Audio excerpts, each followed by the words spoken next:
역대하 2장 1절부터 10절 말씀, 마음을 집중하시고 함께 읽어보십니다. 솔로몬이 여호와의 이름을 위하여 성전을 건축하고 자기 왕위를 위하여 궁궐 건축하기를 결심하니라. 솔로몬이 이에 짐꾼 7만 명과 산에서 돌을 떠낼 자 8만 명과 이를 감독할 자 3,600명을 뽑고 솔로몬이 사절을 두로왕 후람에게 보내어 이르되, 당신이 전에 내 아버지 다윗에게 백향목을 보내어 그가 거주하실 궁궐을 건축하게 한 것 같이 내게도 그리 하소서. 이제 내가 나의 하나님 여호와의 이름을 위하여 성전을 건축하여 구별하여 드리고 주 앞에서 향재료를 사르며 항상 떡을 차려 놓으며 안식일과 초하루와 우리 하나님 여호와의 절기에 아침 저녁으로 번제를 드리려 하오니 이는 이스라엘의 영원한 규례니이다. 내가 건축하고자 하는 성전은 크니 우리 하나님은 모든 신들보다 크심이라. 누가 능히 하나님을 위하여 성전을 건축하리요? 하늘과 하늘들의 하늘이라도 주를 용납하지 못하겠거든. 내가 누구이기에 어찌 능히 그를 위하여 성전을 건축하리요? 그 앞에 분향하려 할 따름이니이다. 이제 청하건대 당신은 금, 은, 동철로 제조하며 자색, 공색, 청색 실로 직조하며 또 아로새길 줄 아는 재주 있는 사람 하나를 내게 보내어 내 아버지 다윗의 유다와 예루살렘에서 준비한 나의 재주 있는 사람들과 함께 일하게 하고 또 레바논에서 백향목과 잣나무와 백단목을 내게로 보내소서. 내가 알거니와 당신의 종은 레바논에서 벌목을 잘 하나니 내 종들이 당신의 종들을 도울지라. 이와 같이 나를 위하여 제목을 많이 준비하게 하소서. 내가 건축하려 하는 성전은 크고 화려할 것이니이다. 내가 당신의 벌목하는 종들에게 찌은 밀 2만 고루와 보리 2만 고루와 포도주 2만 밭과 기름 2만 밭을 주리라 하였더라. 아멘. 역대하는 이제 솔로몬 시대로부터 시작되는 말씀에 대한 기록입니다. 이미 역대상 그 끝부분에서 다윗이 평생의 염원이었던 하나님의 성전 그 건축을 위하여 하나님이 허락지 않으심으로 자기는 지을 수 없어도 아들 솔로몬 때 이루어질 하나님의 성전을 꿈꾸면서 다윗도 최선을 다해서 성전을 위한 모든 준비를 다 한 것이죠. 오늘 이 2장에서는 그 아들 솔로몬도 하나님의 성전을 짓기로 결심했다 하는 내용이에요. 그리고 준비하는 과정, 이미 아버지도 준비를 해놨는데 아들도 또한 이제 성전 건축을 위한 준비 과정들을 이 본문에 기록하고 있는 것이죠. 1절 보시면은 솔로몬이 여호와의 이름을 위하여 성전을 건축하고 자기 왕위를 위하여 궁궐 건축하기를 결심하니라. 그런데 여기 보시면 성전 건축의 무슨 일이라든지 목적이 중요하잖아요. 우리 인생에도 내가 살아야 할 목적이 분명해야 인생이 방황하지 않는 것처럼 우리가 무슨 일을 할 때도 그 일을 이루려고 하는 어떤 최종 목적이 있는 거예요. 그러면은 성전 건축의 목적은 여호와의 이름을 위한 것이다 하는 거예요. 그러니까 무엇을 위하여라는 게 하나의 목적이죠. 그 목적을 이루려고 여러 가지 목표를 세우게 되는 것이에요. 그래서 여기 지금 이 성전이 건축되는 목적이 여호와를 위한 것인 것처럼, 또 오늘 우리의 예배 드리는 곳 이 예배 초소도 이미 이제 바울도 진정한 성전은 하나님이 우리 마음에 두셨다, 고린도전서 3장 16절 이렇게 말씀하시잖아요. 그러면 우리 마음, 우리 몸 자체가 이미 하나님의 성전으로서의 거룩함을 우리가 늘 유지해야 하는 거예요. 그런데 이 성전의 이 구약의 성전은 건물이지만은 신약에 와서 진정한 성전이 우리 안으로 들어오게 하신 거예요. 그래서 진정한 성전이 어디 있어요? 내 몸이란 말이에요. 그 진정한 내 몸이 하나님의 성전을 이루고 여기에 이 건물로서의 교회는 예배드리는 곳 예배당이에요. 예배드리는 처소에 불과한 거죠. 그렇다고 해서 이 건물을 무시하면 안 됩니다. 왜냐하면 이곳에서는 예배를 드리는 거룩한 성전들인 우리 성도들이 모이는 곳이기 때문에 소중한 것이에요. 그러면 그 목적이 여호와의 이름을 위하여 그랬어요. 근데 성경에서는 이름을 아주 중요하게 여기잖아요. 우리 예수님 가르쳐 주신 기도에도 보면은 하늘에 계신 우리 아버지여 아버지의 이름이 거룩히 여김을 받으시며, 예수님도 먼저 아버지 이름을 높인 것처럼 여기에 이 솔로몬도 여호와 이름을 위하여 성전을 건축한다. 그러면 그 이름이 또 예수님도 그렇잖아요. 너희가 내 이름으로 귀신을 쫓아내는 권세가 있다. 그 예수님 이름. 그럼 우리 이름은 또 뭐라 그래요? 너희 이름이 하늘에 기록된 것으로 기뻐하라. 그는 이름이 굉장히 중요하게 여겨지는 거 아시죠? 하나님의 이름으로서부터 예수님의 이름과 내 이름까지. 그리고 여러분 이름이 중요한 거예요. 그래 여기서 여호와 이름 즉 하나님 아버지 이름을 위해서 이 모든 것이 목적이 돼야 된다. 하나님은요 수단이 될 수가 없어요. 수단이라고 하는 건 뭐예요? 만약에 돈을 버는 것은 수단이잖아요. 근데 돈을 어떻게 쓰느냐는 그런 목적이 있어야 되는 것처럼 하나님은 우리의 수단으로서 활용할 분이 아니에요. 하나님은 우리의 목적이십니다. 그래서 바울사도 고린도전서 10장에서 가서 보면은 너희가 먹든지 마시든지 무엇을 하든지 다 하나님의 영광을 위하여 하라 그러는 거예요.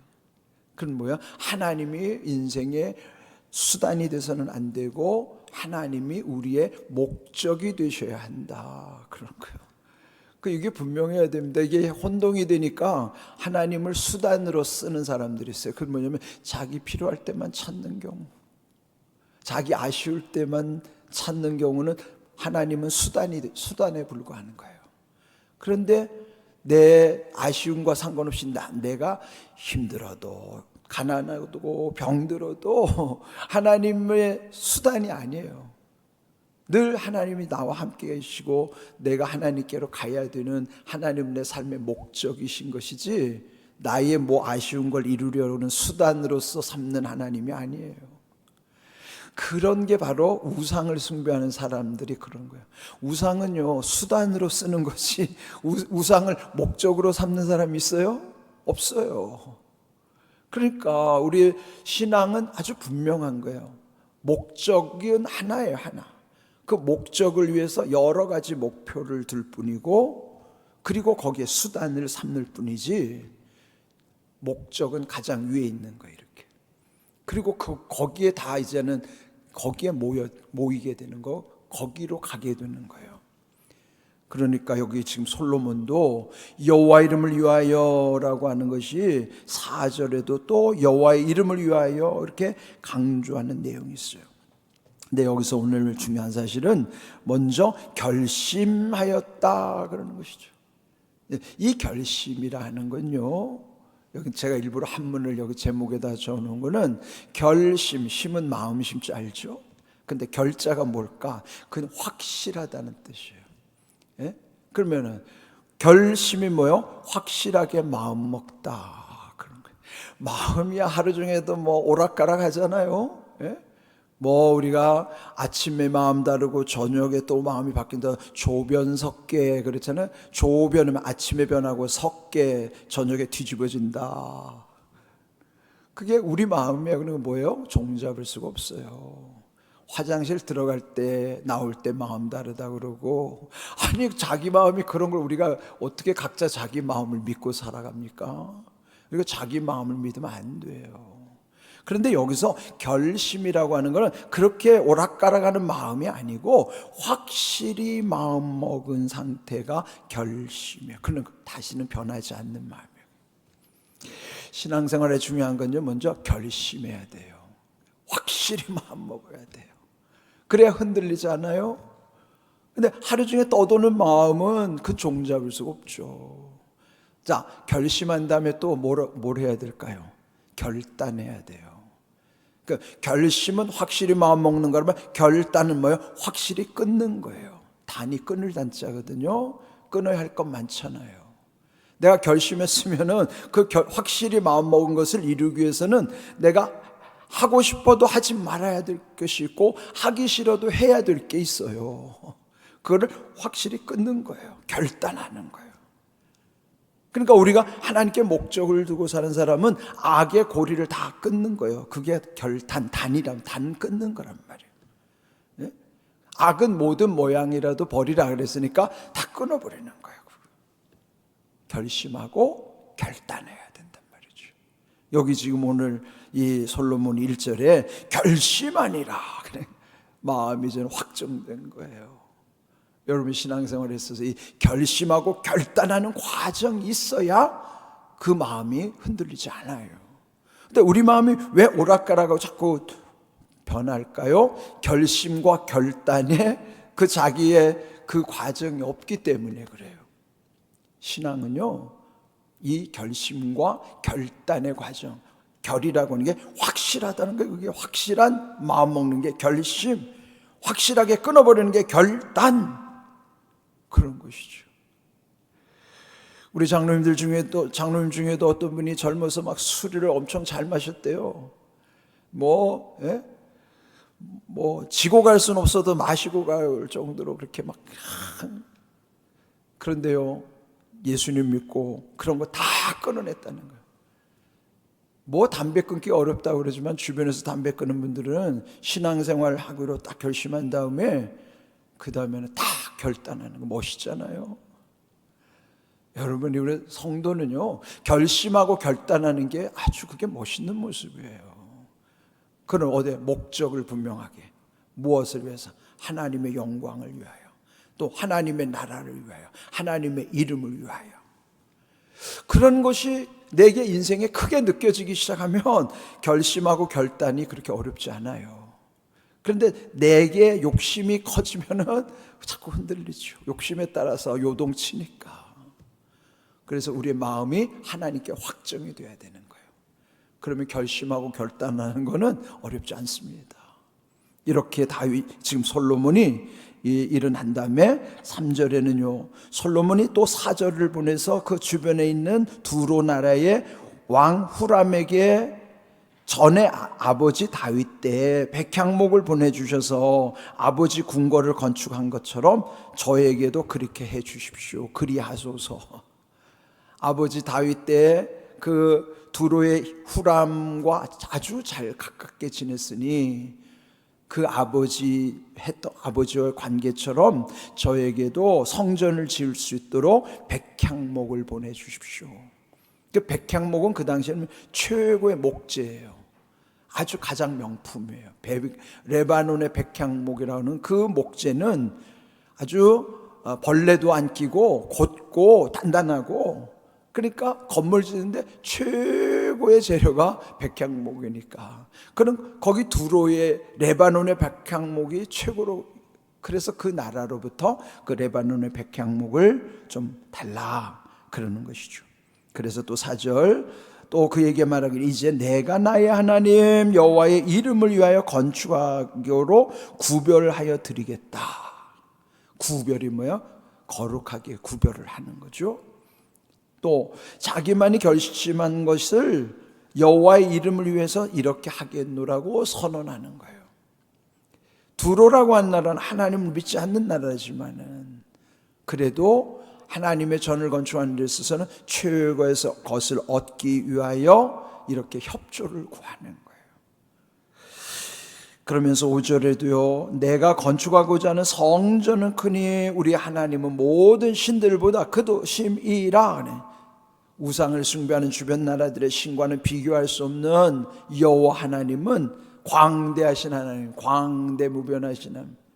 그런데요, 그 성전이 크다고 하는 것은 물론 건물의 규모를 암시하기도 하지만은 이 성전이 아무리 크다 하더라도 그게 뭐 얼마나 대단하겠어요.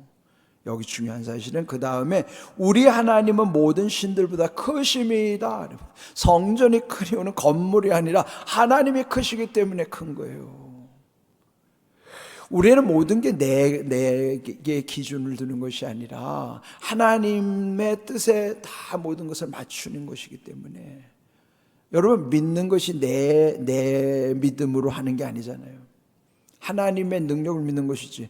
그 전지전능하신 하나님을 믿는다 그러면서도 되게 보면 자기의 능력만 의지하면서 살기가 쉬워요. 그래서 생각하기를 요거 내가 할 수 있는 것만 챙기고 할 수 없는 건 포기해버려요. 기도하는 사람들도 그러기 쉬워요. 기도는 내 능력이 아니기 때문에 기도하는 거죠. 하나님의 전지전능하심을 의지하기 때문에 기도하는 것이죠. 그래서 우리가 쉽게 자기 능력 가지고 판단하면 안 됩니다. 하나님이 어떻게 하실까를 고대하면서 모든 일을 이루어 가야 하는 것이죠. 6절, 누가 능히 하나님을 위하여 성전을 건축하리요? 하늘과 하늘들의 하늘이라도 어찌 주를 용납하고, 하늘과 하늘들의 하늘이라도 하나님을 용납하지 못하겠거든. 그건 무슨 뜻이에요? 하늘은 제한할 수도 없는 정도로, 하늘과 하늘들의 하늘이라는 것은 하늘이 지금 3번 나왔죠? 당시 히브리 사고는요, 이 하늘이 3층 천으로 됐다고 믿는 거예요. 첫 번째 하늘은 우리가 보여지는 파란 하늘, 공중의 하늘. 그 다음은 그 너머에 깜깜한 우주, 그 너머에 천국이 있다고 생각하는 거예요. 그래서 하늘과 하늘들의 하늘이라는 것은 그 천국에 이르기까지 그렇게 광대무변하다 하더라도 어찌 그 하나님을 거기에 담을 수 있을까? 용납할 수 있을까? 하나님 창조하신 분인데 그 피조물 속에 하나님을 제한할 수가 없잖아요. 그러면은 그 성전을 짓는다고 해도 하나님 여기만 계십시오 할 수 있어요? 그것도 말이 안 되는 거죠. 어떻게 하나님을 성전 안에다가 가둬놓을 수가 있겠어요? 그러니 이 솔로몬은 하나님의 위대하심을 찬양하면서 하늘과 하늘들과 하늘이라도 하나님을 용납할 수가 없다. 거기에 어떻게 가둡니까? 이렇게 찬양하면서 거기에 여러 가지 들어갈 일들을 7절에 보면은 금은동철, 또 자색, 공색, 청색실, 또 이런 것들을 직주하고 알아서길 줄 아는 재주 있는 사람 한 명을 보내주신다면 내 아버지 다윗이 유다와 예루살렘에서 준비한 나의 재주 있는 사람들과 함께 일하게 할 것입니다. 거기 이제 두로에 보면은 아주 유능한 한 사람의 기술자를 보내주시면 우리가 이미 아버지가 준비한 많은 재주 있는 기술자들과 합력하겠다, 콜라보를 하겠다는 거예요. 그렇게 해서 이제 여러 가지를 여기 8절 끝에도 보면은 당신이 보내준 종들과 우리가 같이 다 도와서 이 일을 하겠다. 그 일을 하는 데 있어서 솔로몬이 독단적으로 하는 것이 아니라 협력하는 것이에요. 이런 모든 일을 이렇게 아름답게 이루게 하면서, 자, 오늘 우리의 이제 한 가지 주제 뭐예요? 이 모든 건 어디로부터 시작됐어요? 솔로몬의 결심으로부터 시작돼요. 뭐로부터 시작합니까? 우리도 결심함으로, 확실히 마음먹음으로부터 결단함으로 이런 모든 것이 이제 길이 열려지게 하시는 거예요. 그러면 중요한 사실, 우리의 마음을 어떻게 해야 되나? 이 확실한 마음을 먹으려면 어떻게 해야 되는가? 우리 빌립보서 2장 5절 말씀 함께 있습니다. 너희 안에 이 마음을 품으라. 곧 그리스도 예수의 마음이. 마음을 우리는 믿을 수가 없어요. 그러면은 우리의 마음에서 제일 중요한 거는 예수님 마음 품는 거예요. 그렇잖아요. 이 마음을 품으라. 그 마음이 뭔데? 예수님 마음. 예수님 마음을 품으라. 그래가지고 어떤 교회 이름은 예수님 예자에다가 품을 품자 써서 예품교회라는 이름을 짓는 교회도 있는데 예수님 마음, 예심이라고도 하고 예수님 마음을 품으면 자 마음은 품는 곳이에요. 그러니까 품으면 품은 대로 나와요. 예? 어미닭이 그 안에다가 병아리만 까는 게 아니죠. 오리알 집어넣으면 오리알이 나오고 거기다가 또 뭐 비둘기 알이나 뭐 그랬으면 이 어미닭이 품고 있는 게 병아리만 나오는 게 아니에요. 그 안에 무엇을 품고 있느냐가 나온 거예요. 독사의 알을 품고 있으면 거기 독사가 나오겠죠.